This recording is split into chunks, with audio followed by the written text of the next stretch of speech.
Theory of making mead. Making mead is, of course, brewing.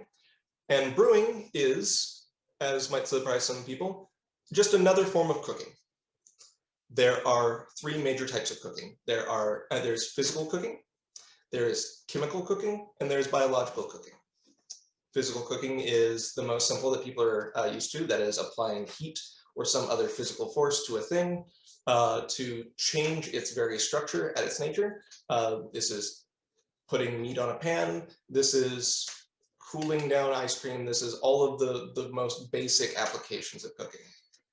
Chemical cooking is the use of chemical adjustments, usually acid, or in some cases base, but to change the structure. You're looking at ceviche or marinades or all sorts of those other adjustments that you can make. In some cases, you get really complex when you get into things like molecular gastronomy and all the crazy things that you can do with liquid nitrogen and the way that you can use that to, anyway. And the third kind is biological cooking, and that is harnessing other organisms to do the cooking for you. So for fermentation, we're using yeast, which is a naturally occurring fungus that I think we've been using for thousands of years. A few hundred years ago, we started harnessing it directly, starting to understand what it was, and shaping it through artificial selection to meet our ends. So wild yeasts are wildly diverse creatures. They exist everywhere on the planet. They're completely different, each and every one of them. And so we started finding the ones that do the things we want to do the most and doing them well.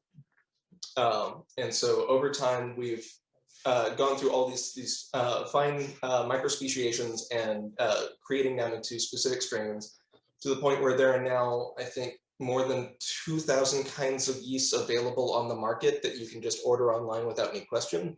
And then you can breed and strain your own. We're actually starting to breed up our own acid-resistant form of Lalvin D47 for making lemonade wine, because, dear God, so much acid.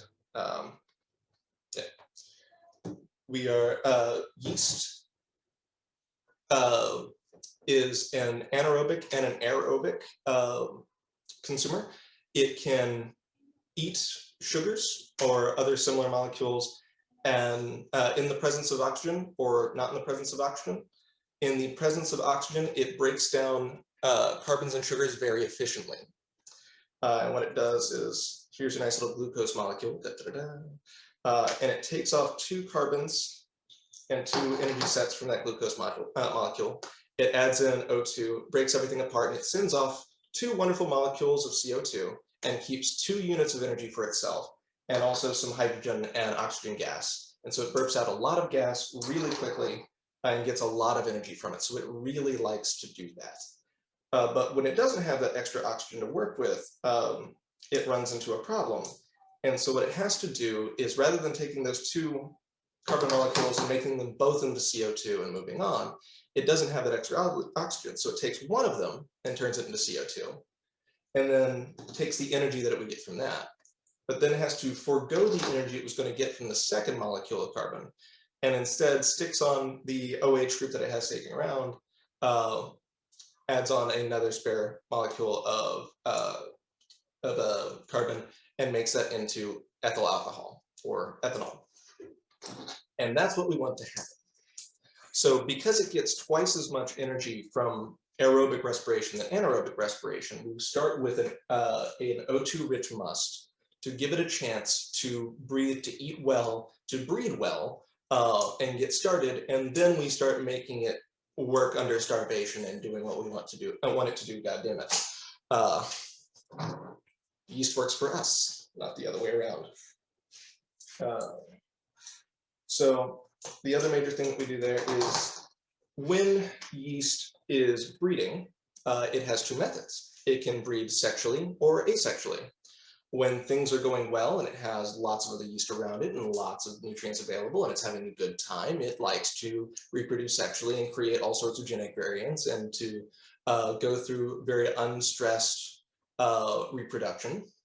And when things are a little tighter, when there aren't as many yeast around, or nutrients are short, or it just can't feed itself very well, then it likes to take matters into its own hands and breed all on its own. And I don't apologize for any crassness that comes out after this point. We tried to cut it out of the class and it just wasn't happening. And so it breeds asexually, undergoes almost no genetic change, and has to go through a different set of processes for creating genetic components. Yes, life does find a way. So while going through both of these processes, yeast has to make different components of itself. And in doing so, it takes, all right, attach that to the wrong molecule. Glucose and fructose, the primary components of honey, and most sugars that we eat. Oh my God, these magnets are not playing nice with me today. And it breaks them down. You start off, in a lot of cases, oh my God, we're going to be so cute. We don't get models today. It's been so long, whatever. Yeah, so it breaks them apart. And when going through standard metabolism, aerobic or anaerobic, it is very efficient at using every carbon molecule and every bond really well. It uses the same systems that just about all life has been using since life began. And so it goes through with really no trouble. Whenever it's making cell components, though, and yeast being a fungus, it has all sorts of standard organelles, plus it has chitin in cell walls, and it needs all sorts of different proteins. Then it breaks those molecules down inefficiently, is probably the best way to say it. It's able to use some of it, but not others. I keep on reaching for the models, but they're broken now. And in doing so, it leaves behind sections of sugar molecules that don't fit together right anymore. And it does this because the enzymes involved will grab onto a sugar molecule, grab what it needs, and then kind of put the rest away hastily and throw it off on the side. Or in some cases, we'll assemble them into other molecules that it can get rid of more easily, like compacting your trash. And so some yeast throw them off more or less willy-nilly and leave broken sections that can turn into esters or secondary alcohols. You can end up with methanol that way, or all sorts of the other semi-complex and complex alcohols.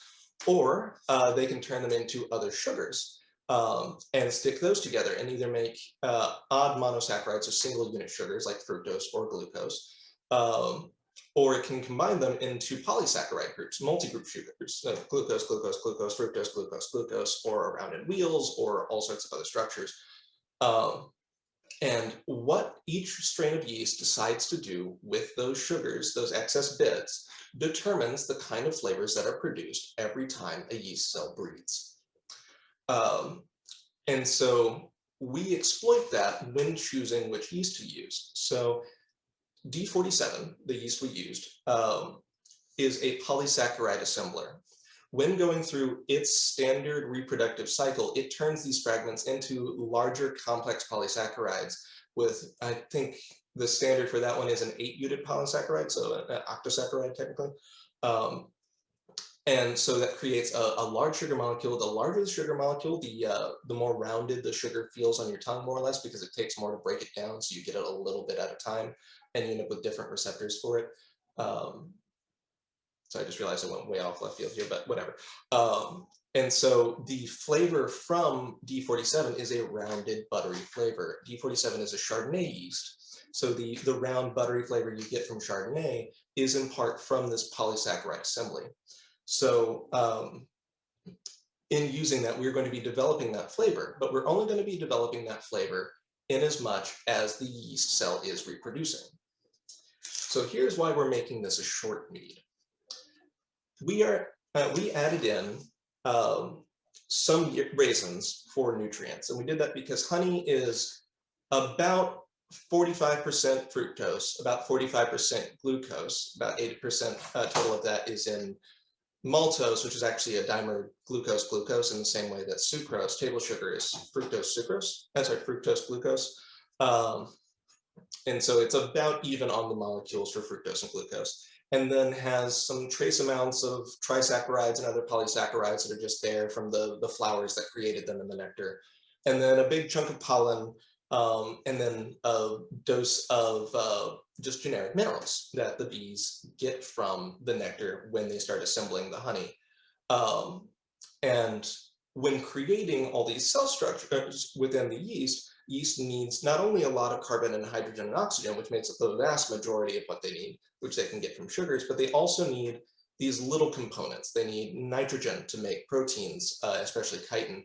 They need zinc and magnesium to make certain cell structures. Mitochondria needs chromium just a little bit.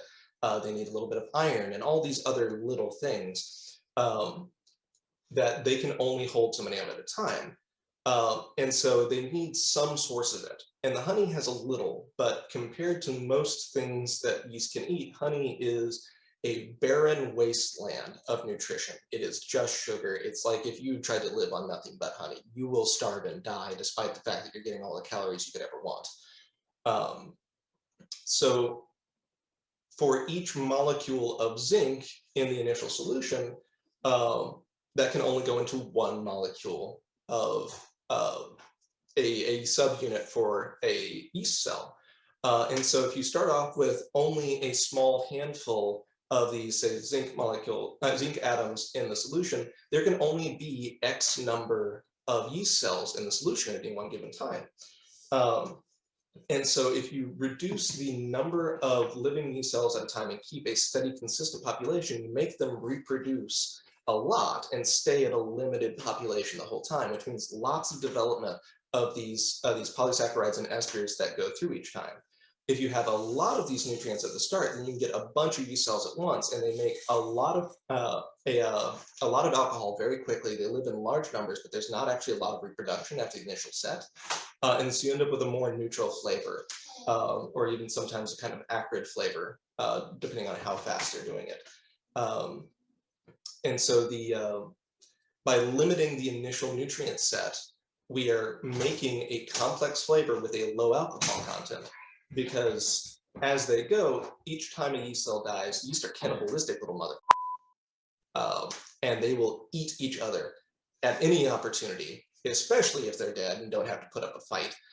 And so they will eat through the hulls of other yeast to get these micronutrients. But sometimes they create molecules that they can't eat again. And when the yeast cell dies, they drop and go to the bottom. This is what that sludge is at the bottom. All sorts of different proteins and micronutrients and whatnot, the things that the yeast can't eat from each other. And so slowly that the number of available zinc atoms just dwindles and dwindles and dwindles until suddenly there's not enough to sustain any yeast in it at all. So if you start with very little, that dwindles fairly early, and rather than the yeast eating all of the sugar in their environment and eating themselves all the way until the point where they have nothing left to eat, and they have so much alcohol around them that they've pissed out and now polluted their environment entirely, they starve to death on micronutrients first. And so you leave yourself all of that wonderful sugar to drink on, and you end up with a very sweet beverage. And you don't let the yeast eat it. But because of that, you don't get all of the alcohol they'd be pissing out as they ate the yeast, ate the sugar and the yeast. So that's the general structure of yeast and how it works within what we're doing specifically. Different kinds of yeasts have different behaviors in terms of other things. Some are relatively light and buoyant, and so they stay suspended. And so you end up with kind of a cloudy structure that's kind of used to use in, say, Hefeweizen. Some group together and become very heavy and fall to the bottom very quickly, so they make things clear out very quickly. It's called flocculation. Then yeasts also produce all sorts of other flavors, and some are more competitive than others. So there's, like I said, thousands of different available kinds of yeasts. But that's why it's very important to pick the right kind of yeast for your project. When in doubt, D47 is a roundhouse that'll deal with just about anything that's intended to be anything really but beer or cider for those different class, different time. Yeah. So after all the yeast is done doing what it do, it starves itself one way or another. Yeast have no mind to their environment, and they destroy their environment the fastest way possible. This is far from a unique trait. Just anytime you leave something alone in an environment without the ability to bring anything else in, it will just destroy itself. So they produced all of these different compounds. When they get it's really low, they get really stressed. Then, oh, sorry, that's a good question. Particular notes on yeast typically used for bread. So yeast used for bread is meant to move very quickly. It is specialized for aerobic respiration. It can go through anaerobic fermentation, but it's really not very good at it. When you're making bread, the thing that you create around it is really full of oxygen. The dough itself is heavy in oxygen, and you want a lot of CO2 very quickly because you want to create rising and pockets within your dough as fast as you can, so you don't have to sit around wait on it all that long. And so it specializes in that high CO2 output aerobic respiration, which helps to get it moving quickly. But every time aerobic respiration happens, in addition to not creating alcohol, it actually turns that extra hydrogen and oxygen into water. And so it turns that sugar that could be alcohol into just water and dilutes down your mix. Beyond that, as it moves very quickly to reproduce, it creates a lot of off compounds. These are just the things that it would have assembled and ended up casting off, or it just makes things that happen to be convenient for it to get rid of but taste terrible, quite often involving sulfurous compounds.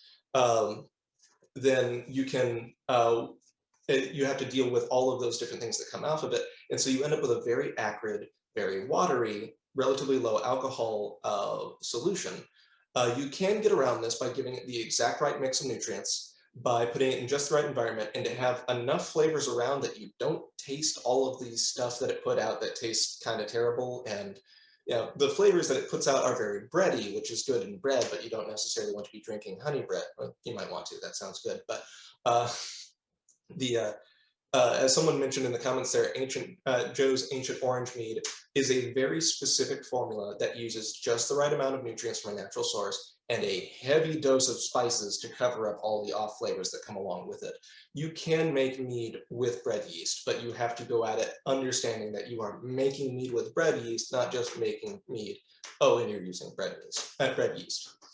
So that's the general structure. So all of the terrible compounds that come out of yeast, the ones that we don't want, the sulfurous compounds, the weird esters, the aldehydes that were supposed to be alcohols, end up in your solution, and they taste terrible. They taste harsh. The phrase that often gets used is hot, because a lot of them have an almost burning feeling in your mouth. And so when you get mead just out of the bottle, when you just finish fermenting it, put it on secondary, you're ready to put it on aging. If you take a drink then, it's going to be, the phrase that's used is green mead, because it's not yet ready. It will not be representative of your final mead. Don't worry, you haven't made trash. And if you taste it at that point, it just tastes like it. So what you have to do to let that go away is you have to age it, wherein you put it in a container and you let it sit and think about all the horrible things that it's done. And you put it in purgatory for a year. We have made green mead that we got depressed about and let rot in the closet for about a year and a half, and then finally got back to it, and it tastes amazing. So yeah, stuff that we just thought was a lost cause, you give it enough time, will come out better. And what you're doing with the aging is you're allowing certain processes to continue that would have happened during the fermentation if the fermentation happened over a really long period. So one of the things about honey is, in addition to all the percentages that I laid out before, there's also a lot of just other junk sitting in honey. There's especially raw, unprocessed honey. You've got bits of beeswax, you've got propolis, you've got little bits of royal jelly, you've got chunks of pollen, you've got flower parts, you've got little chunks of leaves. Even if you can't see them, they're there and they are very small, and they affect the flavor. But the good news is they're all heavier than mead. So if you give them long enough, they will slowly just fall out to the bottom and just slowly settle out and get rid of themselves. Then you have some that are also slightly lighter and they'll float up to the top. You can skim those if you see a lot of them, but that's pretty rare. And then all of the molecules that are really terrible tasting, most of them are big and heavy and complex. And what happens to complex molecules when sitting in a water solution for a long period of time? Eventually they denature, they catch. Mead and anything that you ferment is an acidic solution. the production of sugars and then the production of alcohols kicks off a lot of spare hydrogen. And so you end up with most meads in the neighborhood of 2.9 to 3.7 pH, some above, some below, depending on the flavor profile and the kind of honey you use, etc. But so that acidic environment will slowly break down these larger molecules and break them into either components that settle out, components that bind to other things and settle, or things that just turn into more alcohol, oxygen, hydrogen, etc. And they'll just kind of fall apart. And it kills when I say you just let the molecules break themselves apart. And so with time, the longer you age it, the more and more of these compounds fall away, break apart, figure themselves out, move out, get their own apartment, get ready for life. And so the longer you age it, the better your mead will taste, because the more and more you'll have just mead to taste and not all of these unfortunate excipients. So that's why 6 months is on the minimum side, because that's on the lower end that it takes for the harsher compounds to finish degrading in a meaningful way. If you can go up to a year, you hit another major threshold. And after that, every year you go by, it gets smoother and easier. The oldest mead I've ever had was 5 years old, and I had a 1-year-old mead of the exact same mix right next to it, and they were night and day. Completely different meads, with the 5-year definitely being far improved. So if you can put it somewhere and forget about it entirely, come back to it in 20 years, you will be a very happy person. That mead, the 5 gallons of mead that he talked about earlier, we've got sitting in our closet. We're just ignoring it for as long as we can to see if it gets better. Yeah, we're not certain if the kind of oxidation that it's gone through will eventually write itself out with aging. And at this point, it doesn't cost us anything to find out other than a couple boxes of space in our closet. So if you run into a problem with your mead and you have the place to put it and you don't have the heart to dump it all down the drain after you've already spent a year on it, leave it around. Maybe it'll be good in a year. Maybe it won't. You just dump it then. Oh well, give it time. Now, for the actual process of aging, there are different environments that help aging go out better. The general structure that you want to work with is you want to work with a low oxygen environment, because oxygen will react with the alcohol and ethyl aldehyde, which tastes terrible. You want an environment that is relatively free from light, though this one's less important. That's just because UV light can break down some of the compounds that you want to have as well. It'll affect certain larger polysaccharides, and can also just destroy the compounds that make the beautiful colors and some of the richer flavors. So it's not going to like skunk like you would with beer, because that's from certain acids from hops reacting with light and turning into literally the same compounds that skunks excrete. But it will become less than it was before if you leave it in too much light. The video we got this idea from, they made a big point of wrapping it in a wrapping paper so that it didn't get a lot of excess light. But which reminds me, it's important to keep your mead from light while fermenting, especially strong UV light or daylight, because that light will actually harm the yeast. It can, UV light is a sanitizing force. It'll burn you. It'll destroy monocellular organisms. And so if you leave it where it'll get direct sunlight on a regular basis, it'll raise the temperature and kill any yeast that it can get to. And so it slows down your process and makes the yeast really unhealthy and unhappy because they're under constant assault from radiation. We were fermenting in a clear plastic PET bottle. These are the kind that you can find in just about any kind of water, juice, basic beverage. The thicker the better. These are really great for fermentation because they're disposable, because they're already sanitized, and because the plastic in it will not degrade at a rate fast enough to cause any kind of problems for you. The downside is PET is actually slightly oxygen permeable. A little bit of O2 gets through the lattice work of the carbon molecules that create the ester chain for PET. And so if you age it in nothing but PET plastic over a year, you're going to actually get some slight oxidation. So sometimes oxidation can be a good thing, especially slight and measured. Wine that's aged in oak barrels. Oak is definitely oxygen permeable, and it gets flavors from the wood, but it also slowly oxidizes the wine and makes that more robust. So you can end up with some slight benefits. It will be a different flavor aging in plastic than you would in something that isn't oxygen permeable.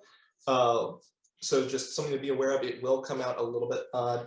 Some mead works well with reasonable oxidation, some doesn't. Just like, aging liquors, some of them do really well with oxygen, and some best keep it in a sealed container and drink it fast. The other major option, HDPE, which is the milk bottle material, opaque and usually kind of rough, is also really great for primary fermentation. It's durable, easy to clean. You can beat it with a hammer and it'll come right back. But also, because it is a long chain plastic, does allow for slight O2 permeation. We actually use an HDPE fermenter for our primary. That's what we do most of our work with, is one of these nice HDPE conicals, which we'll go more into detail about why we use that later. So when aging in plastic, you run into this problem. So one of the things you can do to prevent this oxidation is to move to a material that won't allow oxygen through. And the cheapest, easiest, and simplest to work with of those is just straight up glass. This is a 1 gallon glass carboy that's relatively thick, can hold a reasonable amount of pressure, so you don't have to worry about exploding it. They come with nice screw top caps that can be bunged up. These cost about $7 or $8 at your local store, so relatively inexpensive. The only reason we don't immediately say switch to this in our base concept of the class is because this is $8 and you have to sanitize it. You have to make sure everything's completely clean and whatnot, while this bottle is already sanitized, clean, and you paid $1 for it. So if you've got the money and the time and willingness to sanitize, and we'll get into how and what and why, where later, then switching over to one of these is a great move. We'll be moving ours to glass once it moves on to the aging period. So we do believe that it is the best move to go with. Other possibilities include things like stainless steel, which a stainless steel container for aging is not exactly the most economical. Stainless steel is expensive and does have some potential with long-term storage with alcohol can eventually cause rusting if you have the wrong formula stainless steel. So if you don't have a food grade stainless container, then yeah.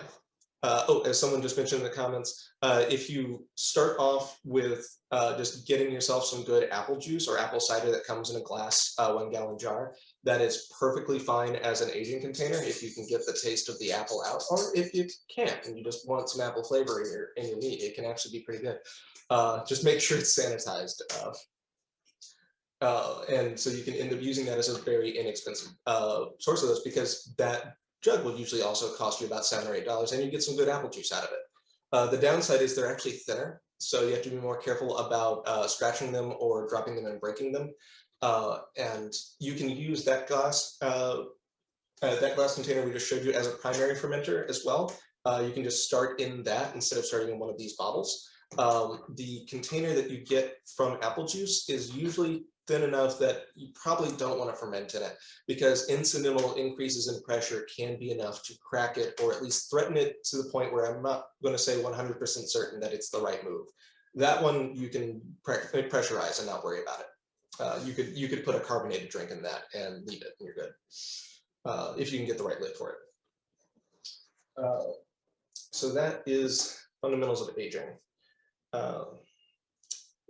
So now, like I said, there is some amount of oxygen coming in through this, and through a lot of vessels, and oxygen can cause harm to your general structure. So one of the reasons that we used raisins, and specifically raisins, grape raisins, is to deal with an oxygen problem.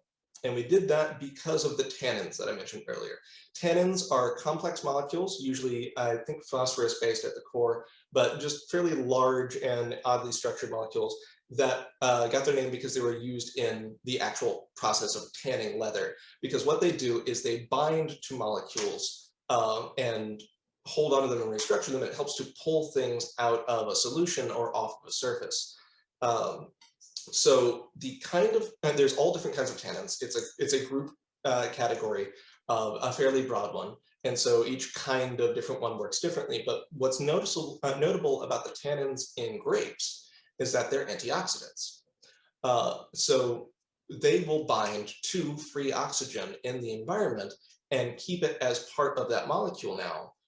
And so any incidental oxygen that you get in the early stages of aging, or just after you've done and you poured it into your jug and you need to give it more time, having those tannins present will extend the life of your mead and give you a bit more of a buffer in terms of what you can get away with for incidental contact, like when you're pouring into, from one vessel into another, or just generally going through life.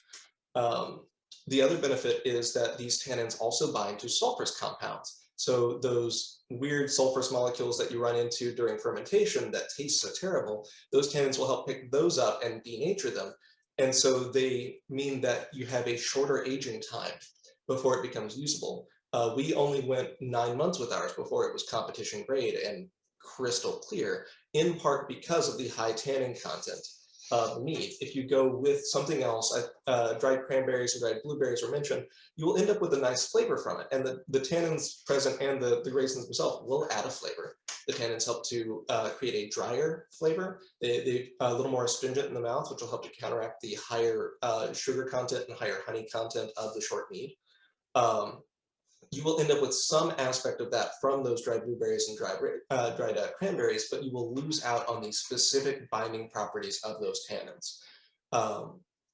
But if you wanted to add both, or just wanted to forgo those tannins, or even add, you can buy those tannins just in a powder and sprinkle those in, and then also get whatever flavors you wanted to add, and that's totally fine. You can add just about anything to brewing. One of the major benefits of brewing is you can do whatever flavors you want. The only important thing to note is that each and every ingredient has to be treated a little bit differently, depending on its particular requirements. Anything that has a potential oil content, you need to make sure that the oil is either going to be completely shelf stable, or that you can remove it entirely. People will brew with nuts a lot. They want pecan or walnut or almond, and you end up with rancid oils that go through it, and it will turn into liquid garbage at best. Or you might get lucky and there won't be a lot of oil there and you might get away with it. So you might have some anecdotal stories, things might have worked out well for you. But if you really want to work with them, what you have to do is you have to pretty much beat them into powder, roast them, blot them, get the oil out, and just work through. Yeah, someone just mentioned in the comments, you do have to be careful. Some ingredients are inherently antiseptic. So there are some things that are used as preservatives that can end up in your base must that your yeast has to fight through. And I can tell you, it can be an issue, but not as much one as you might think. Yeast is very robust. And ascorbic acid is a preservative, but also just a fairly standard way of getting acid into a thing. We are fermenting lemonade right now. It started with a large dose of ascorbic acid with preserved lemon juice, potassium benzoate and potassium sorbate. And we just made lemonade, pH of 2.8, 2.7 as our starting pH. We let it vent off some of the excess potassium benzoate by leaving it with a covered top for a few days, and then just pitched the yeast in, the yeast that we're slightly setting up. And it took a few days longer to get really started, and now it's kicking along just fine. Yeast is really stubborn and can mutate quickly around the problems. Yeah. So the, where was I? Tannins, right, yes. So when you deal with single ingredients that have to be worked around, like we brew with rosemary as well. Rosemary, the oil in rosemary is inherently antiseptic and is used as a pest control and fungus control agent. And we brew rosemary tea and pour it right in at the beginning of the fermentation, and it works just fine. The concentration is what you have to pay attention to, and you're probably not going to get high enough to cause any real problems. Mostly what you have to worry about in terms of ingredients and how they have to be handled is making sure that they're not going to rot, making sure that they're not going to introduce significant amounts of contamination. the cider that we actually we had a wild berry cider that we used frozen wild berries for, mashed them up, and they introduced mold into the must. Yep. So as penance, we always have to drink a little bit of everything, and that's what made us sick for 2 days. Yep. The freezing took care of most bacteria. The crowding out in the fermenter meant that there wasn't a lot of bacterial growth, but mold can spore and last until it has an opportunity. We bottled it and left it alone for a few months, and the mold took off. And yeah, not a fun time. So with berries, make sure that you pasteurize them ahead of time. Make sure that you use an aseptic berry blend when you start with. You can't just grab anything off the shelf and assume that it's going to be safe exactly as it is. But more than likely, any ingredient that you're using, there's at least 1 or 2 people out there who are willing to yell at you their mistakes of, hey, pasteurize beforehand, or hey, get the oils off, or something like that. So just check and make sure. So, which brings me to another concept that I kind of glossed over earlier, but didn't really mention in full. So when it comes to sanitation, there are 2 major things that have to be kept in mind. There's clean and there's sanitized. Clean means there's nothing visible and everything seems on the up and up. Sanitized means that there's no active biological activity on the surface. If you have a thing that you want to work with, it needs to be both clean and sanitized. You can't just spritz the sanitizer on it and think that it's fine, or just wash it off with soap, and that'll get you through most things, but you can't be 100% certain that things will be fine. You want to go through, clean it, and sanitize it. We'll get into sanitization in just a second. The final thing in terms of the core structure of the mead is how to determine how much alcohol you have. And this is something that is completely optional, which is why we did not do any of it during that initial section. But we do this by measuring something called the specific gravity. And that's because the specific gravity is the relative density of a liquid to water. So that water has a specific gravity of 1.00000 on to infinity because it's the standard. Alcohol has a specific gravity of 0.798. And most sugars have anywhere from apple juice is 1.049. The must that you make with honey at 3 pounds per gallon is in the neighborhood at 1.10, depending on exactly how much. So you measure that through one of 2 methods primarily. And the first is one that we're going to talk about because you're going to see it everywhere, but we don't believe that it's the right move.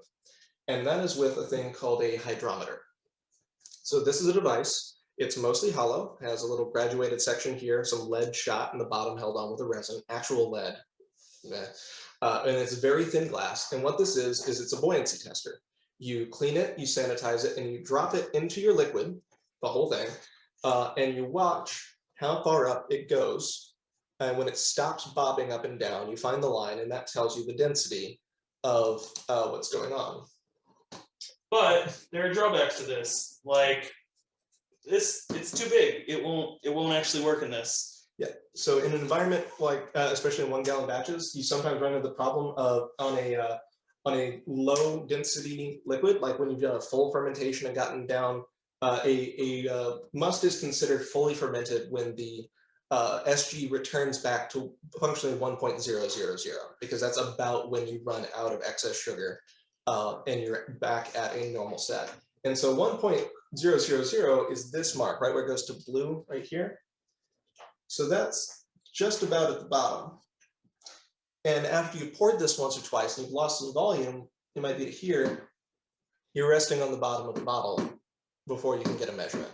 And if you just dump that in there like you should, like just drop it in there, then it'll kick up all the sediment that you've worked so hard to leave alone, and now you've got to leave it alone for another year. Yeah. Oh yeah, during the aging process, you want to leave the sediment in place as much as possible, let it settle down to the bottom and stay there. Every time it kicks up, you have to give it more time for that to fall back down into place. Major disturbance can add an extra month or 2 to your aging process if you want to make sure that everything is exactly crystal clear. The other problem is that you have this giant thing with a lot of surface that you're handling with your hands, usually, that you have to drop directly into your must, that you've worked so hard to keep bacteria and oils and everything else out of, and you just drop it in. So when we used our I can't even remember the name. Hydrometer. Thank you. When we used our hydrometer, I would actually put on gloves because we would drop it in, and the entire thing would just fall all the way in before coming back. Like, it would just have enough weight to do that. So even if you're holding just the top, it's still going to get in there.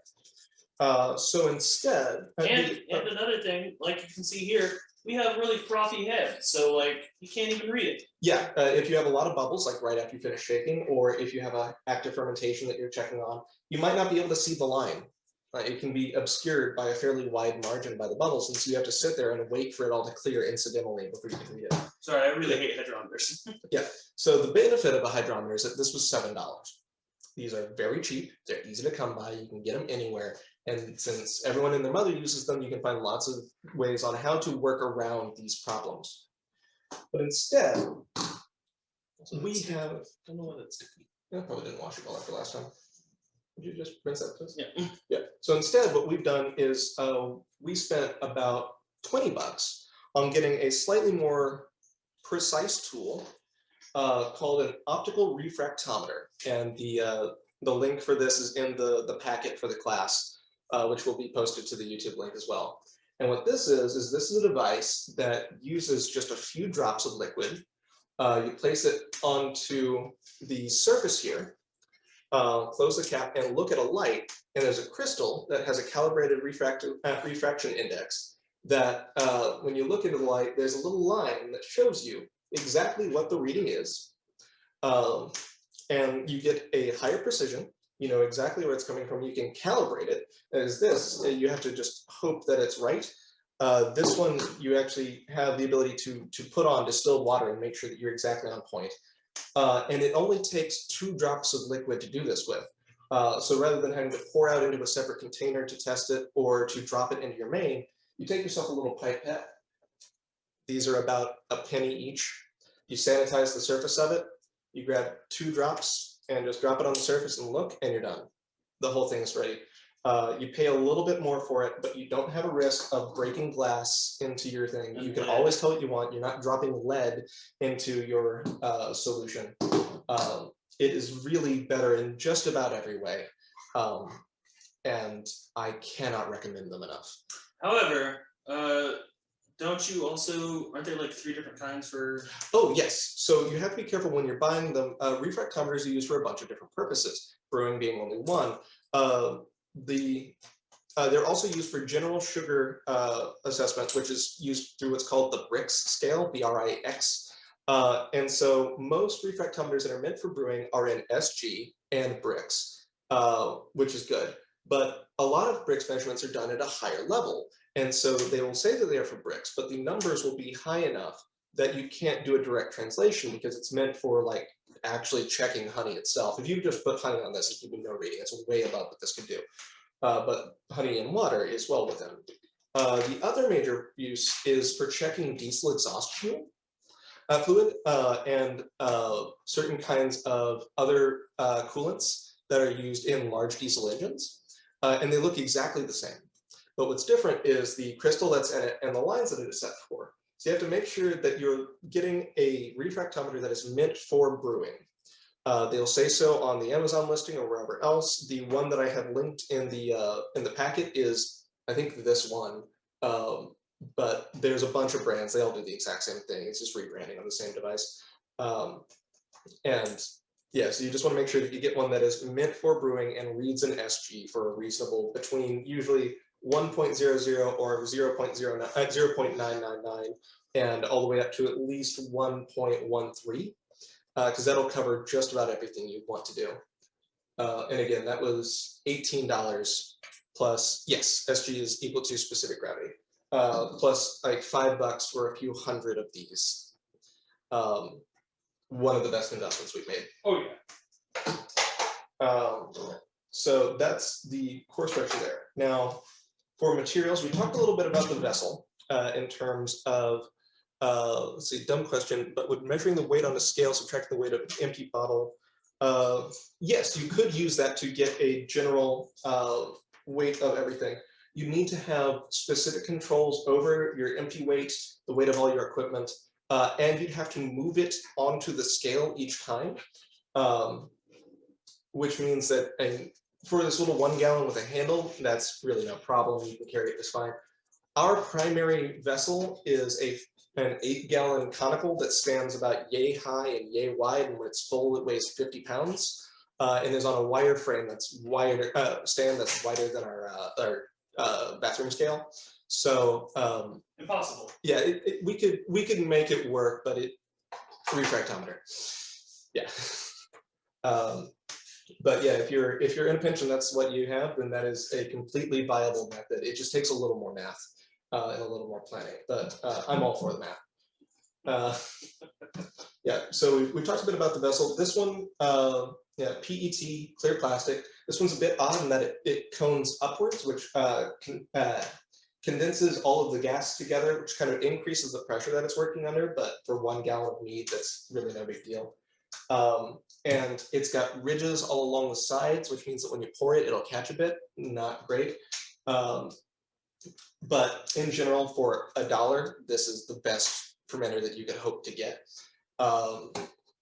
When you're looking for something a little bit sturdier, you have the glass vessels here. Because remember, the entire requirements that you have for a fermentation vessel are it has to hold liquid, it has to hold enough liquid for what you're doing, it has to hold enough liquid for what you're doing, plus enough room for bubbles to not come blowing out your airlock and get everything dirty. And it won't break under the pressure. Yeah, it has to be able to hold the pressure that's involved, which is honestly relatively low. You're looking at like maybe 4 psi relative. And you can get that down, like if you have a particularly weak vessel, if you use a certain kind of airlock, that will be a little more, that will vent off more CO2 at one given time. And it either has to be reusable and washable, or cheap enough that you don't mind when you throw it away. This one definitely falls into the latter. Not PET that is not meant for brewing, you don't want to use more than once, because the acid from the must and the alcohol will slowly break down the PET. You'll start damaging the surface. It becomes really hard to sanitize. Using sanitizers on this kind of PET will also break it down, and with time you're slowly putting plastic into what you're making, and just spend the other $1. Just don't drink plastic if you don't have to. Spend the other $1. For glass, you have some benefits and some detriments. The benefit of glass, 1, it's not oxygen permeable, as we talked about. 2, this is dishwasher safe. When it comes time for sanitization, rather than using a chemical sanitizer, you can just take the top off of this, pop it upside down in your dishwasher and let it run, and it'll come out ready to use. As long as there's nothing stuck to it. It'll be sanitized, but you have to make sure it's also clean. The other benefit is that it's resistant to major scratching. You can put a small spoon in here and stir if you need to. It's got a standardized lid type, so you can get screw lids anywhere, metal or plastic. And it's straight wall. There are no ridges on the walls, so nothing catches. Yep. It's pretty easy to see what's going on at the bottom. It's highly visible. Not all fermenters are visible, as you can see over there with our HPPE. That's opaque as hell. And we just have to understand what we're doing inside. It's nice to have something clear to work in the beginning. Detriments include the fact that you can scratch it if you work too hard. And I'm having to be very careful with how I'm holding this, because 1, it's got a terrible handle that gets kind of slippery. And 2, if I drop it on our tile floor, it won't exist anymore. And then we'll have to spend 10 minutes of this class sweeping so I don't end up with glass shards in my feet.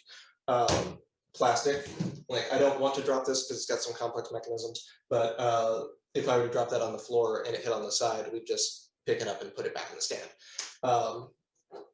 Another benefit of the glass is it's stupid simple. It's glass. Like there's no complicated seals or anything that can wear and tear on you, and suddenly you're in the middle of a brew and oh no, this is broken and now this whole brew is bad. Yeah, simple does have some major benefits. Also, you can get 5-gallon versions of this that are actually meant to work long term. In fact, you can grab one of ours. So you can get 5-gallon carboys in PET plastic, nice and clear. They're relatively cheap. Those are about $30, but they're thicker, meant to be reused, and you still have some decent benefit. You can get these. This is about $8. You can get a 5-gallon version of this for about $40 or $50. This is a 5-gallon PET carboy.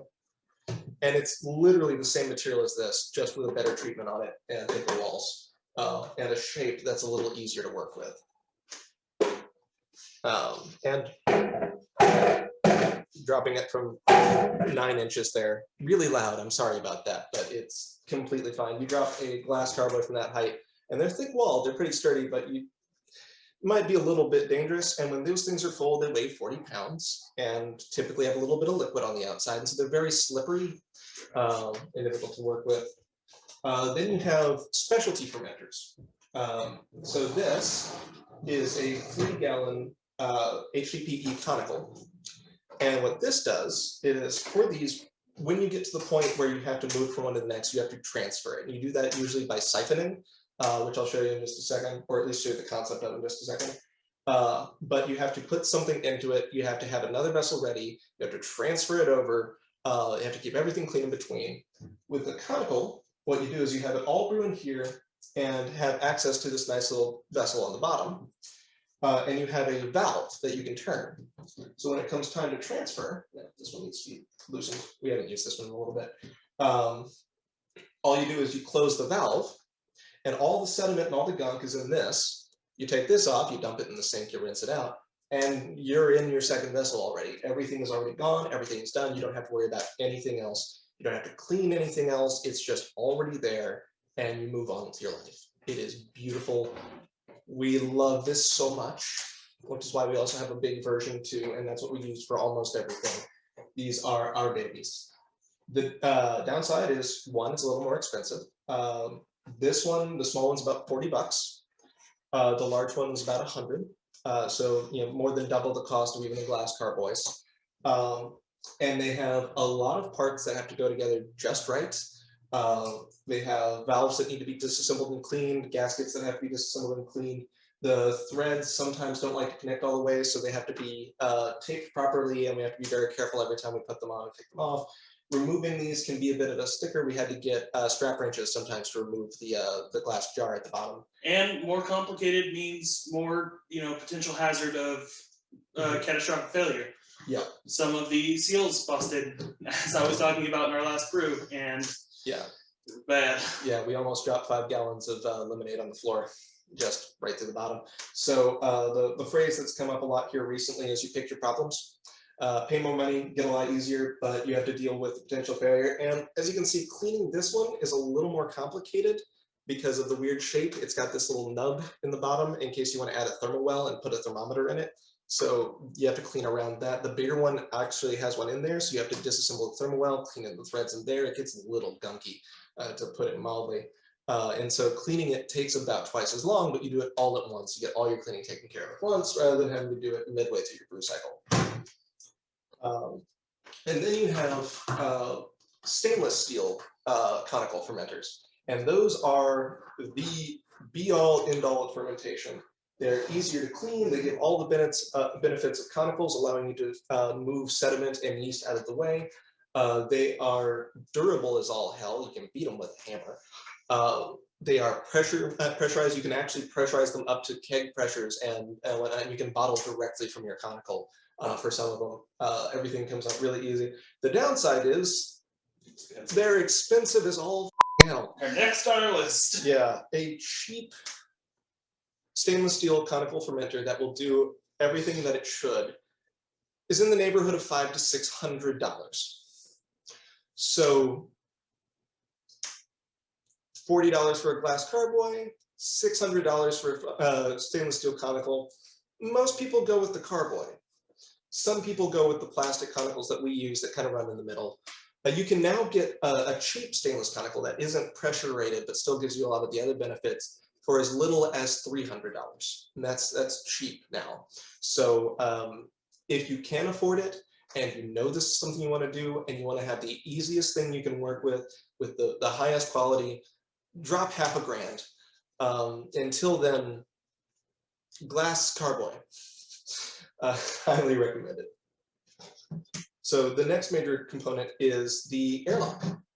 And that is the thing that allows CO2 to go out and oxygen to not come in, bacteria and fruit flies and anything else you have around to not come back in.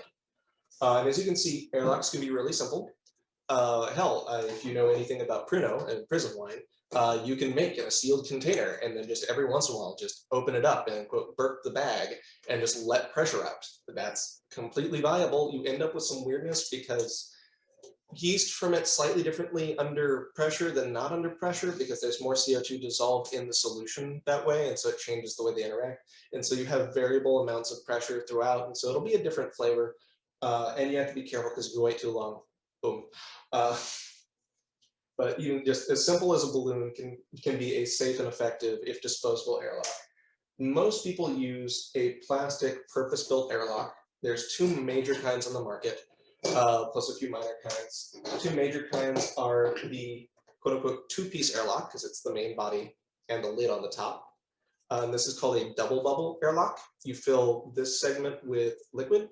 They say water. I recommend using a sanitizing solution or cheap vodka because it helps to keep anything that comes out from infecting around it. If you got yeast kicking out every time, you get problems. But if it goes through alcohol, they're dead and you don't have to worry. So every time it goes through, air pushes. Once it hits an ion of pressure, it pushes the liquid out of the way. It all comes up, the air bubble comes through, and the air comes out. The liquid settles back down. Repeat ad infinitum until you run out of gas or the water dries up, and you have to remember to keep it full because if the water goes away, then you have potential backflow. But it's still generally positive pressure, so it's not terrible. It's just not ideal. The other way is a three-piece airlock, which is this one, which is three pieces because it's the main body, which is a stem with a cup around it, a little cap that goes on that, and then a major cap just to keep stuff from falling in. And this one you also fill with water, and as gas comes up, it lifts up that hat until the air pressure can go underneath the hat and kick out. And this one, it's roughly the same principle, but because of the two-section portion, you end up with less chance for backflow. Whenever there's no liquid in it, like if it runs dry because you forgot to check on it for 3 months and everything dried up and you had fruit flies in the house, you still don't have to worry about it because that cap creates not a full seal, but enough of a blockage that the general positive pressure means that you don't have any backflow and nothing can get in. You just have potential of yeast cells coming out. So if you have something out and open in there, then yeah, you end up with a much better end result with the three-piece airlock than with a two-piece airlock. There's also a variant of this one called a triple bubble that has little sections, they look kind of like anal beads. I don't know how to clean this class up at all, I'm sorry. And so there's sections on the side, and that allows for a cleaner transfer of the gas around by chambering it. And so there's less chance of backflow in that moment when the water comes back, but you still have the core problems of the double bubble airlock. Both of these go into your container using a bung, because, yep, that's where the term comes from. This is a bung and this is a bung hole. That's what it is. A bung just simply is a piece of rubber of some kind, vaguely truncated cone shaped with a hole in the middle, and you just pop it in. Make sure it's sanitized first because it comes into contact with where the liquid will be pouring out. And then you put your airlock in your bung hole, in the hole in your bung, in the bung hole. And then there you go. That's all there is to it. You can do this on just about any vessel if you have the right size and shape bung, including if you want to upgrade this just a little bit, you can get a smaller bung. This one's a little bit big, and just pop it into any bottle and not have to deal with the balloon, and you have a proper airlock. And one of the benefits of these is these look all nice and complicated. I overpaid $2 for this. $1 to $1.50 is about right for it. This one, if you pay as much as $1, you're probably overpaying as well. These are cheap. Some people treat them as disposable. Like if you have something with a really aggressive amount of yeast kicking out, or they just get funky. And you can clean and sanitize this. This one's also really easy to clean, while this one's almost impossible to clean, as you can see. Then if it gets funky or molds or whatnot afterwards because you forgot to clean it and set it by the sink, and, whatever, things happen. Sometimes I hear, whatever. Then you just throw them away and buy a new one. It's really cheap. And like I said, there's these which we really like, which are the hollow ones because they squish easy and they fit in place. The more common ones you'll find are solid. This is a single piece. This one's more structurally stable, but they tend to pop back out a little bit if you don't have them completely dry before you put them in. If you get them wet, especially with a sanitizing solution, they're lubricated and they just come right out. So that's the general concept of airlocks. You also have things like single-piece silicone airlocks that have no water involved and just allow for outflow. They're not great with large amounts of gas coming out, so those are ideal to put in, say, during your secondary fermentation or while racking if you're concerned that there might be some air coming out, but you might forget about it for 6 months, and you want to be certain that there's no chance of anything coming back in. But those are like $10 a piece, and you plan on putting them in the thing for a year, so it's worth it if you want to save, your $100 worth of honey in a massive batch, but not worth it while you're getting started out when you can pay $2. Sorry, I think I just, can you check the chats? I saw some stuff coming up, but I didn't have a chance to trade it through. Doesn't work on the phone number. Oh, right. Yeah. So I'll hand you my set, and you can scroll through that while you hand me the next piece. No, oops. So when it comes to transferring from one vessel to another, like I said, you can pour or you can siphon. And for anyone who's siphoned gas or heard about someone who's siphoned gas or whatnot, this process is really simple. You're using gravity to move liquid through a complex through a complex path. And what that means is you take a vessel with liquid, you put it up high. You take a vessel with no liquid, you put it down low. You take a hose, you put one end of the hose in the high liquid, one end in the low container, and you create suction through some method, usually by putting your mouth on the hose and inhaling. Which again, not very sanitary. Yeah. And then you just let it flow, because once the water fills the hose, as it moves out, it will draw pressure down from the high one. Air pressure will push down the liquid, and that will push it out, and it will just keep flowing. Even if it goes up in the midterm, it will just keep going as long as the high hose stays in the liquid and the low hose stays below where the liquid line is. Real simple.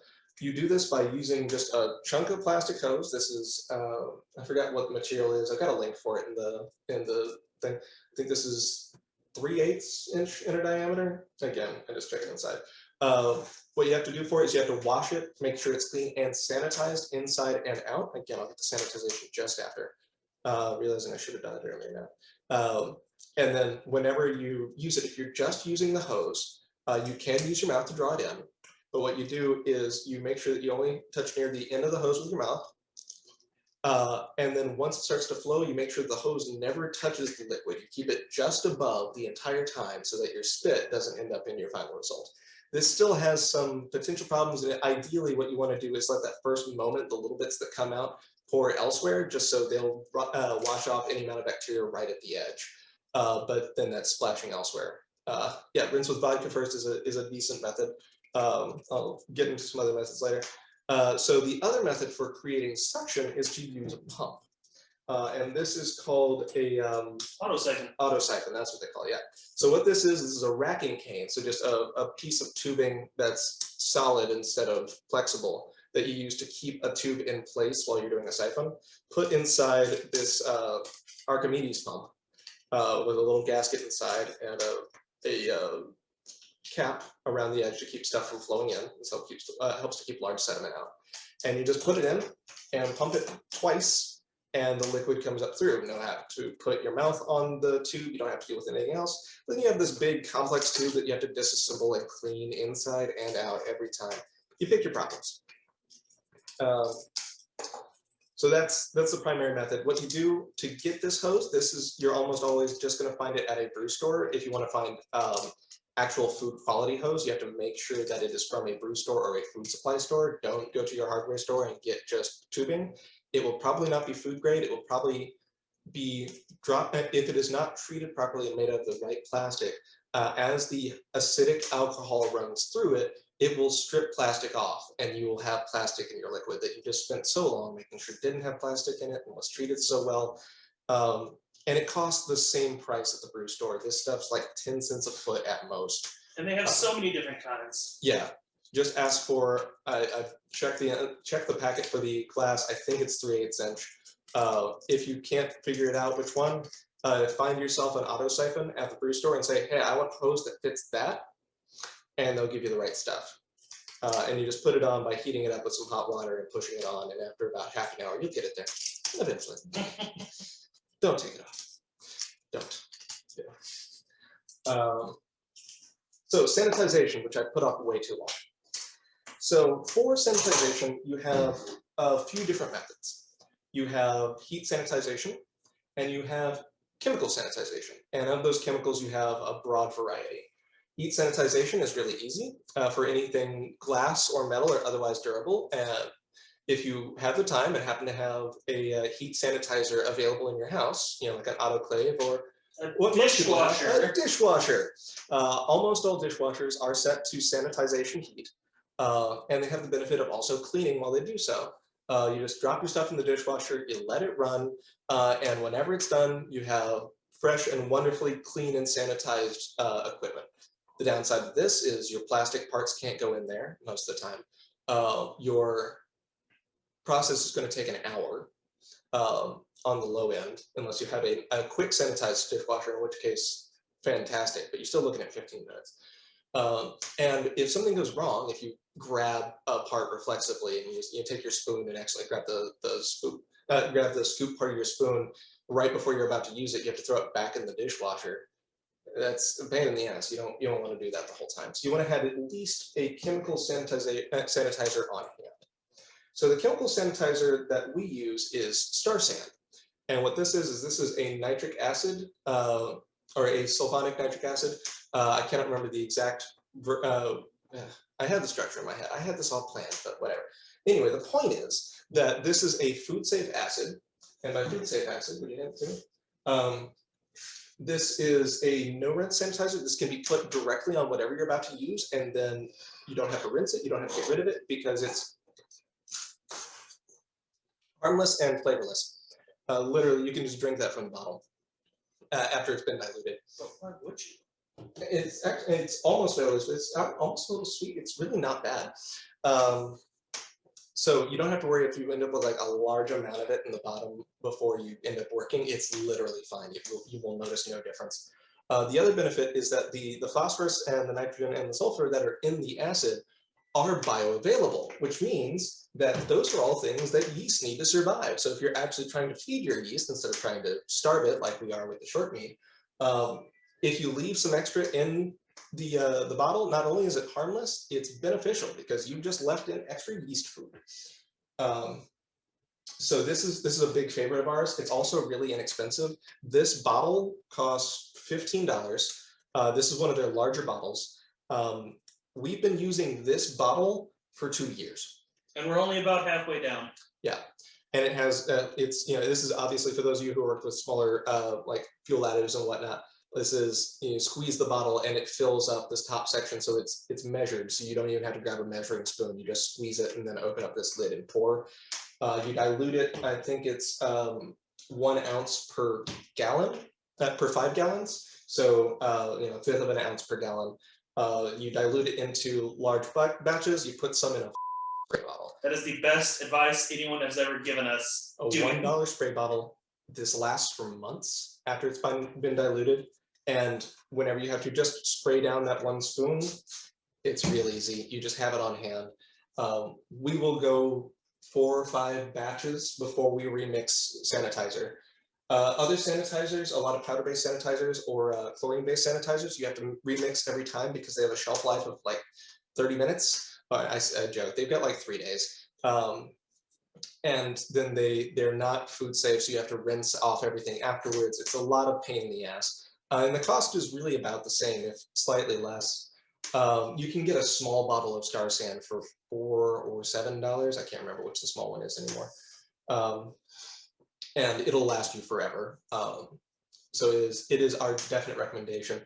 If you have something that's really, really stubborn and you cannot work with it well, get yourself an iodine-based sanitizer. It will go through the hardest of the hard. They are very much rinse sanitizers. They will leave a horrible bit of bitter flavor. They are safe to eat though, but you will notice it in your final result. And it can have some harmful effects on your yeast. Oh, if you are working with just glassware or particular kinds of stainless steel metalware and you're working on a budget and you just really need to get it clean, you can use diluted plain chlorine bleach. Heavily diluted, just as far as they'll tell you to go, spritz it on, let it sit for a while, and then rinse it very thoroughly, and you will have completely sanitized area. You might have a slight taste of chlorine left if you don't rinse it completely, and if you don't rinse it at all, you might have slightly toxic brew. But if you just need a chemical sanitizer in a hurry and you have some in the house, chlorine bleach is acceptable. So these are, this is all very important because, well, one, you don't want to have any kind of contamination there. But two, you want to make sure that contamination stays out at least long enough for your yeast to get started. Because once your yeast gets moving, it multiplies very quickly, it fills up the area, and it overcrowds the solution, which means that every time that bacteria or mold or whatnot try to get started in it while the yeast is active, the yeast will steal the available nutrients from around the bacteria and starve them out. They are bullies for other microbes. And so an active fermentation is usually pretty stable, but you have to make sure there's not large amounts of contamination. So that first moment before you go in on anything else, that is the most critical to have things perfectly clean. Or once fermentation is done and it's just resting when all the yeast have already died and fallen away. Yeast have a lifespan of up to a month once they've been hydrated. Sometimes as little as 3 days, depending on the breed. I think D47 has a lifespan of about a week. So once your fermentation is stopped completely for about a week, most of your yeast is dead. You can have incidental re-ups as long as 6 weeks after if you have a really, really stubborn yeast cell that's held on until it finds more nutrients. But for the most part, that's as long as that'll go. So if you're past 6 weeks into the aging period, be very careful about what goes in because you no longer have any microbial protection. Well, all of that equipment is very important. The most important thing you will have is a notebook. Yes. When you're done with this class, or even now, if you have it on hand, grab yourself a piece of scrap paper and write down everything you just did if you mixed today. At the very least, write down the stuff that you used, how much you used it, and then make sure that this class is available on YouTube so you can reference it just in case. We made a mistake early on, and we thought that we'd have all the information we could ever want. We wrote down our numbers for our SG and what we did and whatnot on the side of the bottle in Sharpie. I think it's still on that bottle, actually, over there. Oh, and yeah, but this is for a different batch. For our bigger one, we actually still have, this was made around the same time as our first batch. And you can see some of our basic information for what we, the original specific gravity and the date that we started. We put it on here. And what we found very soon after is that Sharpies are alcohol soluble. So when we poured from one bottle to the next and some got on the outside, we lost all of our data. And we don't actually know what the data from our first batch was. We don't even know I think we know our official start date because we posted a photo on Facebook. Like that's the level of archaeology we're having to go through here. Make sure you write down everything you do because in a year or two, when you're trying to figure out, oh yeah, this meat is competition grade and we need to tell you what happened. You can say that because your memory will not last that long. You might think it will, but it won't. Or it's great and you want to recreate it, or it's terrible and you never want to do that again. There's everything you've done. Yeah, so just get yourself a piece of scrap paper that you can put somewhere safe, or a spiral bound notebook is all you need. We're very lucky. I was gifted a purpose-built brewing notebook very close to when we started, and this has been really great. It has everything blocked out for like ingredients used, equipment, what we did during the notes on the yeast, all of the fun stuff. What was that? Probably flavoring notes. So this is really fantastic, but this is way beyond what you need, and these can be a little expensive, like in the $30 or $40 range compared to a $1 spiral notebook and a big pen. But just please write down what you do. For when you come back to it, you'll have some understanding. The first 3 batches we did, we have no real records on and cannot recreate them, and it is a major pain for us. And then the 2 afterwards, we only have information on it because we posted the full notes to Facebook in our brewing group, which is also another valid method. If you just want to brag about what you did on Facebook and write out everything you did and all your notes, Facebook will last for quite a while, and it's really easy to search Facebook for, oh yeah, that time I brewed mead in the search function, and you can find all your stuff. So that form of cheap digital notes that also lets you like communicate with people, hey, I'm doing a cool thing, is not a bad move. I think it's also good to have a second set of eyes on that as well if you want to put it on Facebook. I think one time we added a tenth of the Energizer that we should have, and someone caught it, so we just went back real quickly and added the rest. So just, yeah, it helps. Yeah, which reminds me, oh, if you want to brew mead that actually goes all the way to dry, or at least close to it, then you'll need to add supplemental nitrogen using either yeast energizer, which is dead yeast cells, like already set, or diammonium phosphate, often noted DAP or DAP, which is just a really strong nitrogen source, and then a some kind of just general mineral supplement. Marmite was just suggested. That's interesting. There's a lot of ways to use natural fruit or other foods for, oh yeah, because Marmite is yeast paste, yeah. To use all sorts of other things for nutrients early on. Just note that anything that you put in your mead, the flavor will transfer. We know someone who uses bananas for their nutrient starter. And because of that, it works out very well, but there's always a slight hint of banana in every mead they make because the flavor does carry. Another thing is people can be really sensitive to anything that you put in.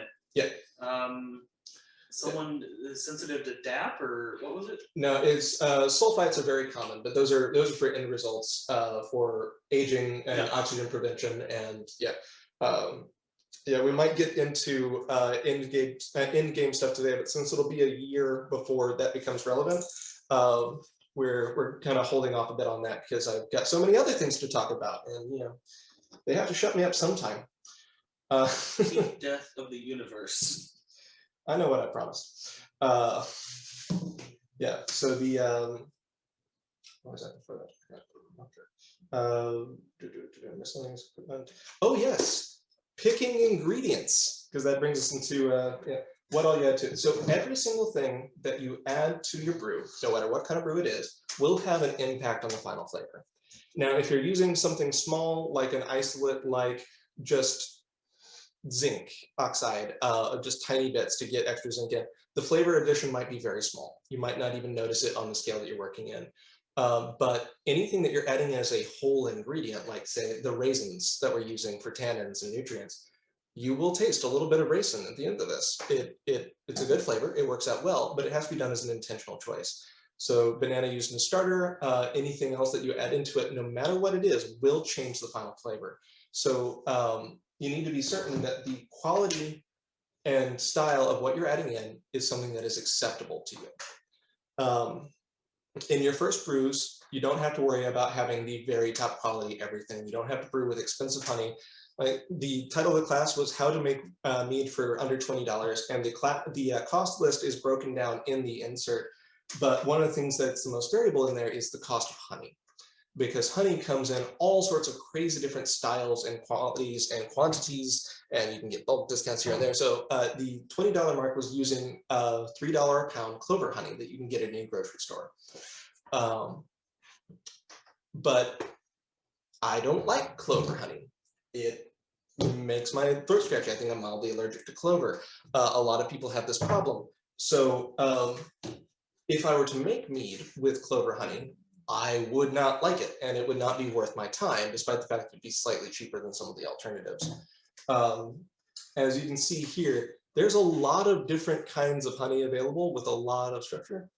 I think I missed this earlier. There's a major difference between filtered, unfiltered, and filtered honey. Amateur keepers do not tend to filter. Ah, perfect. I'll get just into that here in just a second.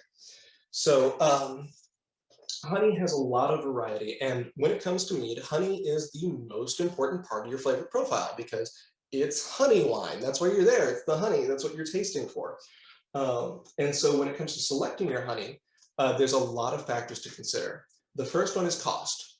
Make sure you can afford the honey you're buying, because some honey can be really, really expensive. This is avocado honey. This one's moderately expensive in that this runs in the neighborhood of $12 a pound, give or take.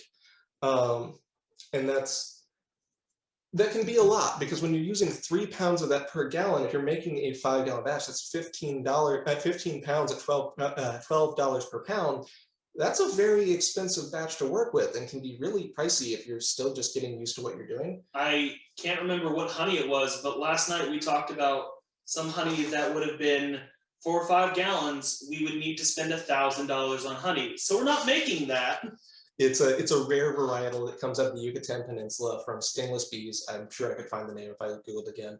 It's largely lemon based and has a really particular flavor. And we were watching a cooking show. It's like, oh my God, we have to brew with that. And we looked it up and it's like, dear God, no, we can't afford that one. We can't even entertain a 1-gallon batch. So we just have to write that off, despite the fact that it might be the perfect honey for brewing in every other way. So first thing, before anything else, can you afford it? The second thing is going to be your flavor profile. And your flavors are going to be influenced by what kind of, sorry, put a bit of water here. By what kind of plants the bees visited while collecting nectar. Because every time they do, they come back with, the nectar tends to be honestly about the same flavor for most, but they bring back pollen as well, which gets suspended into the honey. And even if you filter out the pollen from the honey, residual particles and flavorings from that pollen stay. So even unless you're looking at the most stripped down, melted down honey, there's going to be some amount of pollen left that can still be identified. And so you have 2 categories of honey. You have wildflower honey and you have varietal honey. And wildflower honey is honey that's made from whatever. That means that there's no pollen that is like the most common. It is just whatever came from nearby. There's some of everything. And wildflower honey, the flavor is going to be entirely dependent on what was blooming, where you are, what the bees liked. And so it can be wildly different. We tend to recommend that people at least start with wildflower honey because you can end up with a lot of variety. And specifically, if you start with wildflower honey from as close to you as possible, you will get mead that tastes like home.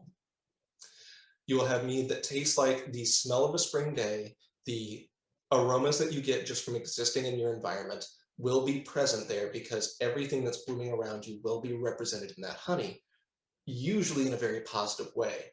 So like we brewed today with a wildflower honey just from nearby. We also have a brand here called Good Flow, which is from the other side of town. And I don't know if people were able to notice the color of the honey. This is about 3 shades lighter. So a very different structure and a very different flavor than the honey that was made on the other side of town. That's a good one. I'm going to look at that real quick. Do we have any more of that style? Any more? I don't think so. No, okay, yeah, we used up all of the honey that we used today, unfortunately, so we can't do a side by side. But so you end up with a major difference there. So one of the things that you'll notice is there's a lot of color difference here. A lot of color difference. So yeah, this is what we made today, and this is what we made 2 weeks ago. They are different, very different colors. So this was actually made with this mesquite honey here, and you can see the color similarity. And so this was made with a darker honey, which turns into a darker mead.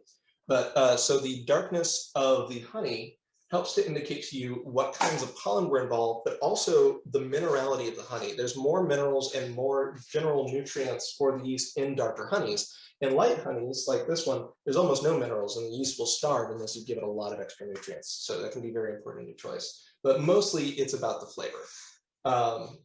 So if you try a wildflower honey from your home, you will have a mead that will taste like home. If you like the smell of home, then that's a good thing. Make sure that you buy a bottle of the honey that you want to work with ahead of time and at least try a bit of it. Yeah, and make sure it's something that you enjoy eating. That's good.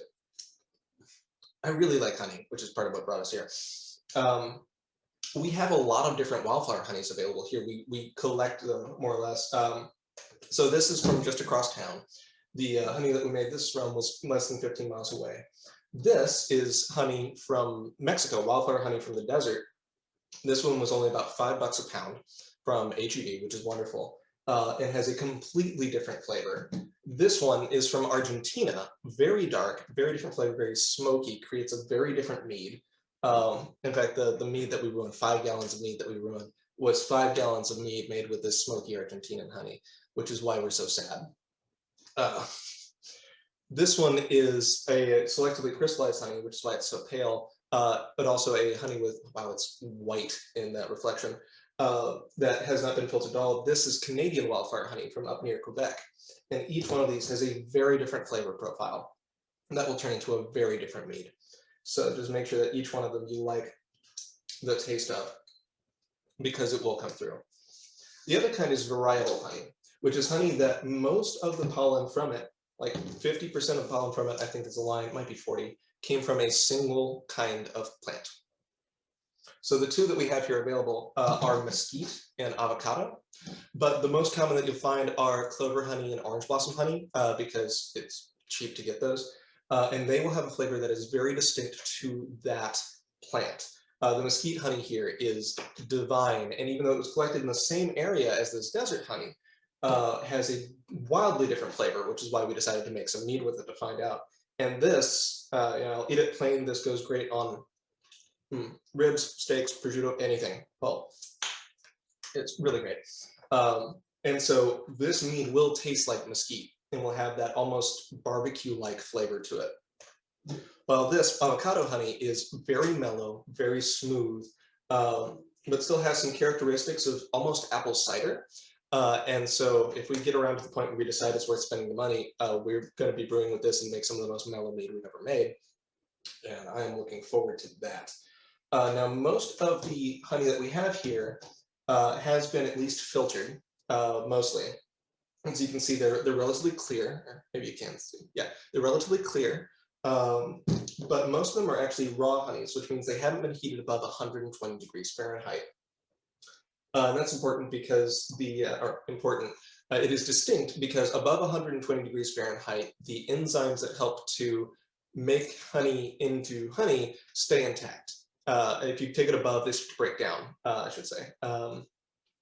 And so a lot of commercial honeys that have been heavily processed lose that, and they become a little less distinctly honey-like. They lose some flavor and it starts to change.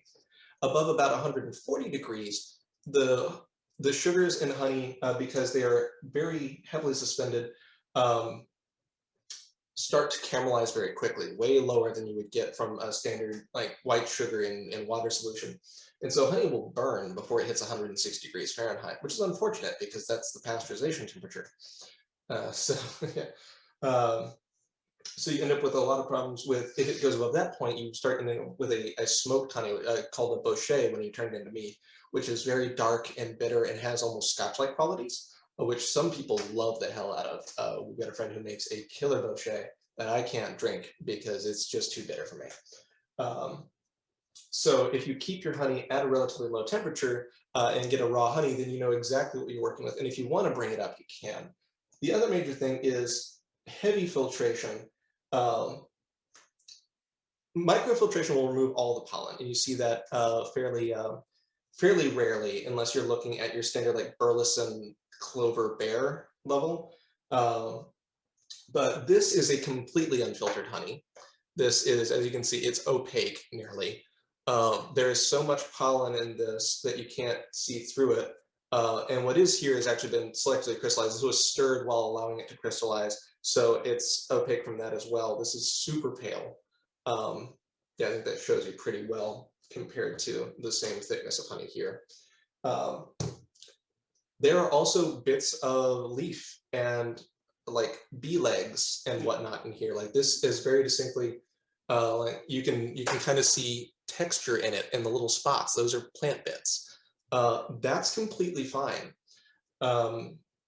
One of the things that you want to do when working with this kind of honey, though, is when you do your distillation of the honey, rather than doing it in your main pot, what helps is if you take it to a different pot, like that one, make sure it's clean and sanitized, fill it up with some water, and dissolve your honey very slowly at low heat into it. And all of those particles and the pollen will lift up to the top. They tend to float.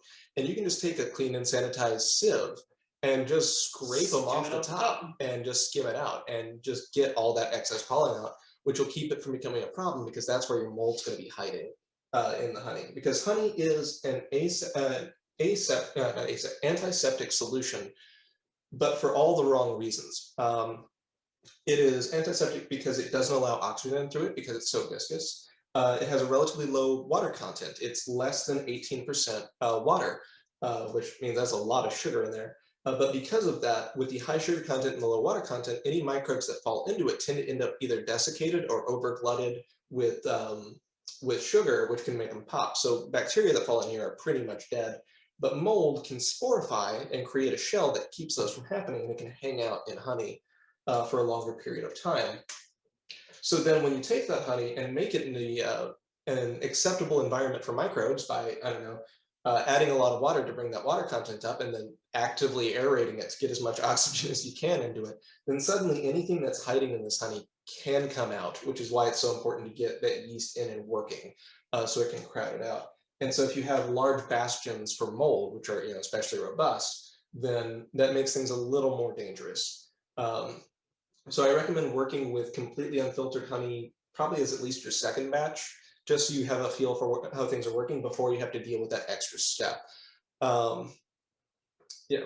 Now, sorry, I'm catching comments as they come up just a little bit, just as they pop up on the screen, so I know I'm not answering everyone's right now.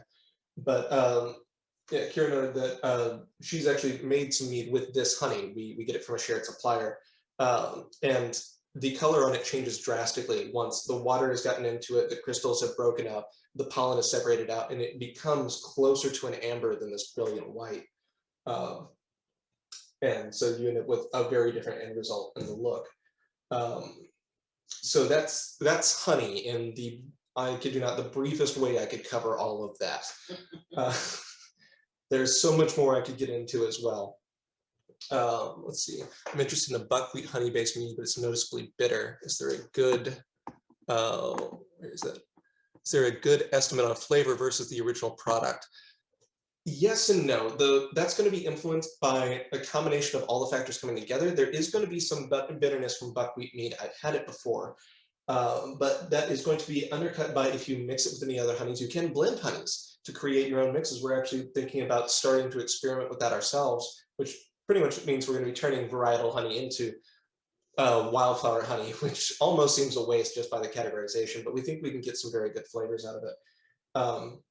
But the kind of yeast that you use may break down those bitter particles, bitter molecules that create that, or they might accentuate it by making other bitter molecules. If you make it with D47, those complex polysaccharides are going to help balance it out. Have you had any luck buying from bulk from the local producers? Yes and no. For Round Rock honey, you can buy it by the gallon or by the drum for a significant discount, which is important because Round Rock honey is $9 a pound in the store, which is not cheap. We started brewing with it because I was getting it for free, because part of the perks of working where I worked is we actually resold it. And so I was getting it on a regular basis. One of the other reasons is because being in the quality department, I was actually the person who ran the testing on all of the honey. And so I knew the complete loadout of the pollen in the honey. I knew the relative levels of fructose and glucose. I knew everything there could be about that honey. And on our first competition, I actually delivered an entire stack of the documents with it, not realizing that that was completely unnecessary. The judges went bug-eyed. Yeah. And so we knew everything there could be about the honey.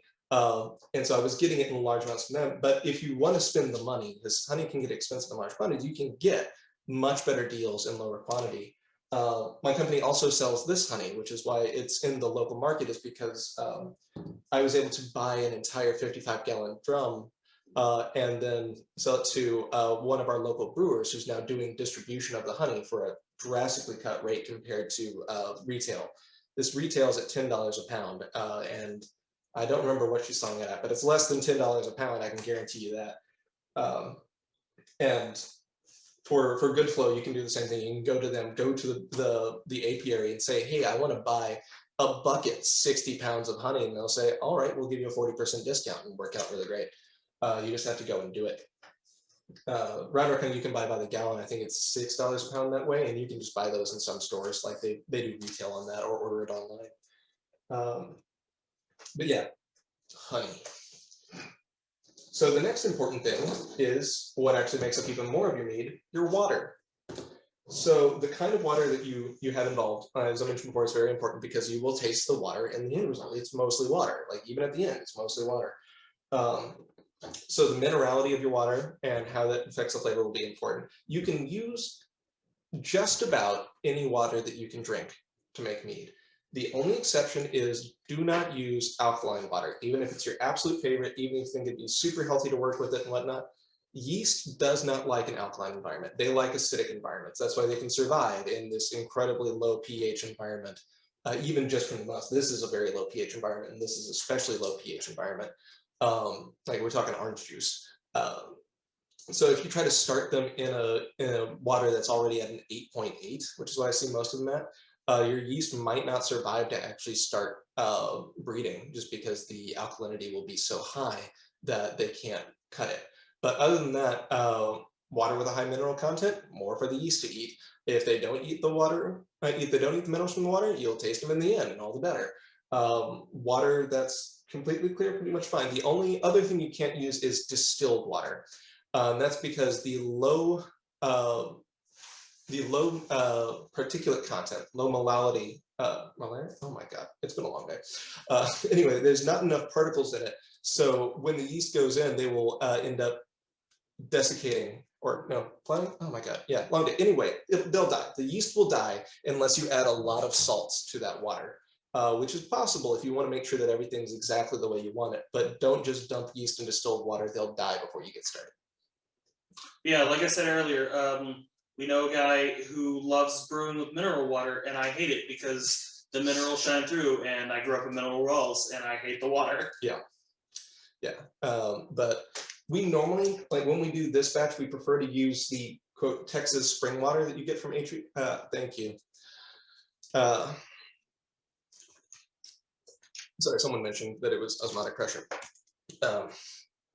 Yeah, so the we normally use spring water because it has a flavor that we like a little bit better, but we had to buy our ingredients right in the aftermath of the giant Texas freeze that had everyone's water out, so our selection was limited. We had to try like 5 stores before we could even get these. So sometimes you have to make sacrifices, but again, this is still the water that we tend to drink daily. So there's really no problem with it. And we think it'll come out fine. It just won't be exactly the same as it would be otherwise. Then we talked about yeast earlier and the massive differences you can have in yeast and the way that can affect your flavor. Even the little things, like if you have a situation where you're not going to drop all your yeast out of solution, mead tends to, because you leave it for so long and it'll eventually all fall off and go away. But we make mostly cider. That's our primary go-to, in addition to some other things that use a much faster process. We go through cider in less than a month as opposed to a year for mead. So a lot of the yeast stays in suspension through a lot of that. And so you taste the yeast cells that go through, and like, unless you age it a long time and filter it, but we don't mind the flavor, but you will taste that yeast. And we're actually having to switch to a different yeast because we've gotten so sick of all of our ciders tasting like that yeast, and no one else can taste it apparently, but we've been drinking that yeast for so long now that we notice it anywhere. Like, that's using Nottingham. Oh my God, why? So just be aware that the yeast itself has a different flavor depending on the strain, and it will change the way that things taste. And then finally, whatever the hell else you put in it, you can flavor mead in 2 different ways. You can flavor it before you ferment and after you ferment.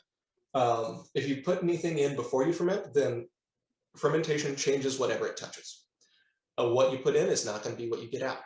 If you like a thing tasting a certain way and you put it in ahead of time, it might taste completely different on the other side. We like to experiment with adding in flavors pre-fermentation so we can understand what's going to be on the other side. But if you want something to taste like the way it is and you want it to stay that way, you wait until after your fermentation is done and once you've gone into racking, and then you put it in then. Whether it's, we don't normally recommend extracted flavors, but for some things like nuts, where it's really hard to get the oils out, a professional extract that is designed for brewing and can survive in alcohol over a long period of time can be a valid way to get those flavors in, and they'll be stable. Otherwise, you can, put spices in a tea bag and drop them in for a month and then take them out, or let them sit the whole time and get really heavy on the spice flavor. You can put orange peel or lemon peel to get those flavors in without adding in the extra juice. You can just add in other fruit juice, but you got to be careful that it doesn't re-ferment. So just be aware of it. You can do just about anything to me. Again, we're making shrimp mead, where we added in powdered freeze-dried shrimp to our must at the beginning. And we're our monsters. brew closet smells like shrimp now. And so you can ferment anything. What about adding CBD? That is actually viable. There are water-soluble CBD solutions that you can get from brew stores. Our local brew store sells them. They're not cheap to get the amount that you need to get a noticeable dose in every serving. Because you want to get, I think at least, it's been a while since I've done the measurement, I think it's like 10 milligrams on the low end if you want to have any kind of feeling that you'll notice beyond the alcohol. And so doing that over 5 gallons of something you're going to be drinking 5 ounces at a time means that you have to have a large concentration, and that can be expensive. Triple digits. We're talking $100 to $200 to get enough for that full batch. So it's possible, but make sure that's the thing that you want to do. Honestly, what you'll probably get a better bet out of is when you want to do it, take some of that and drop it, pop open your beer and drop some of that in and let it sit for a second and then drink that, and you'll work out better. Because the CBD is not going to change in any appreciable way while it's resting. So you're not going to get any benefit of keeping it in over a long period of time as opposed to right before serving. The main benefit of flavoring mead before it ages is so you allow that flavor to meld in fully, but the CBD is not adding flavor, so there's no need. We, however, are really good at the other method of adding in afterwards. Yeah. We can taste something's wrong and just bring out the subtle notes that we want to, like the earthy tones with nuts and extracts and such. So, it's whatever you're more comfortable with. Yeah, our specialty is flavoring just before it goes in the bottle. We take after it's aged and figure out what we want, and then we'll set out a massive array of sample containers and pour out a gradient and say, we want to do rosemary and lemon juice for this one. So these are the concentrations by rosemary, these are the concentrations by lemon. We'll take our microgram scale and figure out the exact amounts that go in each and do an array test and dial in on exactly what needs to be done. And so it's a pain in the ass, but it's what makes our stuff stand out. So you'll find your style, the way that you want to flavor and the things that you want to bring out, and you'll find what works for you. We're going to be doing a class on flavoring eventually, and we'll go into real detail on what we're doing. But we tend to go for high precision as much as possible. Bye, Lucy. So we tend to do everything we can by mass. We have to do liquids for large amounts just because, volumes for large amounts just because that's how you buy it. We could go in and do the adjustments for when we buy apple juice by the gallon to get the mass of the apple juice, but for the most part, we just have to buy it by the gallon. But whenever we're adding in ingredients, we do mass-based, especially for powders, because they can pack at different rates, and the same volume of powder is not the same, depending on how long it's been sitting in the bag, how much it's been shaken up, how much you stirred it beforehand, can be 40% different in either direction based on compacting rates. So we have a little microgram scale that we got on Amazon for like $10. These are great. And got a pack of whey boats and some scupulas, and we just sanitize all of it before we use it. And all of our nutrients, anything that we add in that has any kind of measurement required, we do mass measurement as much as possible, and it makes things a lot cleaner and a lot easier. And then, of course, write all that down. Yes, write everything down. This gets especially difficult on like a lot of ingredients you'll buy by volume, or the instructions will tell you half a teaspoon per gallon kind of thing. So whenever we do those, we'll measure out, we'll try to get the most even as we can get on the consistency, and then we'll take the weight on that and write the weight conversion on the bag. So we know, okay, it says half a tablespoon, what it means is 0.5 grams. Yeah, so that's the other additives. For fruits especially, let's see, I'm a bit confused about the difference between aging and bottling. Are there two different steps? How do you bottle without ending up with oxygenated mead? So for the first part, I can give you a good answer. For the second part, we're still learning, which is why we ruined that 5 gallons of mead. So for the first part, the difference between, oh, I got the wording wrong, aging and bottling. So aging is done in bulk, which means that you let it sit all together in the full volume that it was used with. This allows all of those changes to happen at the same rate to the entire thing, so you know, have a consistent set. Bottling is when you take it and put into, would you hand me that? Yes. The end result serving containers. So this is a standard bottle of mead. This is actually that ruined mead, unfortunately. And this is, oh, you just have the Argentina thing? I'm sorry to keep making that around. That is what I'm here for. Yeah, so this was made with this honey. So you can see how dark this mead is compared to, if you're familiar with mead, which is normally a lot lighter and a lot more golden. Dark honey makes dark mead. So this is in the final container. And we aged this for a year, and there's still sediment that's formed on this in the last 4 months, because apparently it needed even longer than a year. We moved partway through, so some got shaken up. So it will still change in the bottle. It's not like wine that stops changing in the same way because you take it out of the oak and move it into glass. It's going to be in the same kind of container the whole time, but there's going to be the same amount of extra particles falling out, certain compounds breaking apart, but at that point it's going to be different in each bottle. But if you want to take 5 gallons of mead, you age it for a year, and you want to keep some aside for, you want to keep it for 5 years, or you decide you're making mead for your daughter's wedding, or for family member's 50th birthday or whatnot, and you plan way ahead and squirrel 3 bottles away over on the side, those will keep aging, and they will be 5-10 year meads with the same quality at the end of it. But those 3 bottles will not be the same anymore, and you will not know exactly the kind of notes you'll get from each bottle when you open them. So you want to keep it all together as long as you can. Now, when it comes time to actually moving it over, what you do is you take your base liquid, you get yourself a siphon. We tend to use the same one. We have the auto siphon on there, and you get a bottling wand. You take, you start your siphon, you just push your bottling wand in, make sure that everything's nice and clean and sanitized, that fills it up. You do push gas out of the way. They still leave a very slight amount of CO2 when bottling to keep the O2 off the mead. Give us good success. Yeah, that is certainly a method to leave your mead slightly carbonated when you bottle. This does have some slight detriment in that if you leave it too much, pressure can be too much and you'll pop your cork out. Then you most likely ruined your bottle unless you have any standing right there with a plug to stop it. Another method is if you have a full CO2 rig like you get for kegging, you can, or even just a handheld set, you can flush the bottle with CO2 or with argon. So you can press it through, and that way you're not having contact with air the whole time. You're only contacting the CO2 or argon, which is heavier than air, and you don't end up with oxygen contact. The other major thing is you'll be adding air in from the top of your vessel as you bottle, and so you oxygenate there as well. So topping that up with CO2 or putting it in a sealed container will give you better results. All right, it's like, oh god, the balloon's already deflated. It's just not up yet.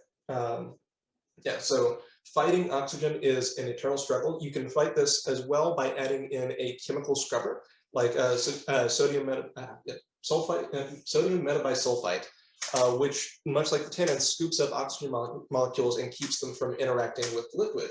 Most people in wine do this before they bottle, so that while in the bottle they don't end up over-oxidizing and ruin over time.